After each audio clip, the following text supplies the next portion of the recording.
அண்மை செய்தியை பார்த்து வருகிறோம். கோவை PN புதூர் பகுதியில் திமுகவினருக்கும் காவல்துறையினருக்கும் இடையே வாக்குவாதம் ஏற்பட்டிருக்கிறது.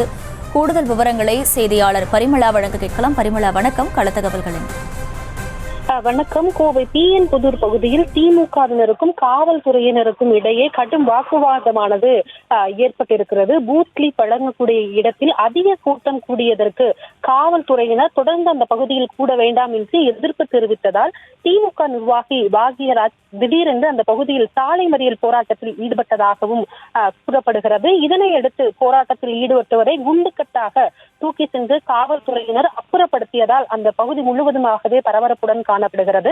கிட்டத்தட்ட 30க்கும் மேற்பட்ட போலீசார் பாக்யராஜ் அவர்களை தூக்கி கொண்டு அங்கிருந்து அப்புறப்படுத்தக்கூடிய காட்சிகள் தற்பொழுது வெளியாகி மேலும் பரபரப்பை ஏற்படுத்தி இருக்கிறது.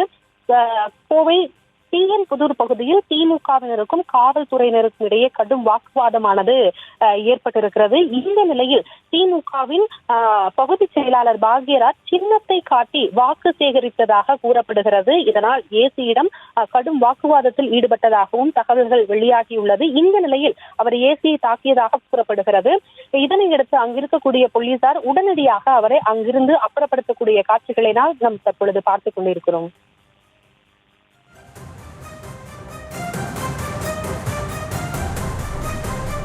விவரங்களுக்கு நன்றி பரிமளா. செய்திகளை உடனுக்குடனும் துல்லியமாகவும் தெரிந்து கொள்ள சப்ஸ்கிரைப் பண்ணுங்க.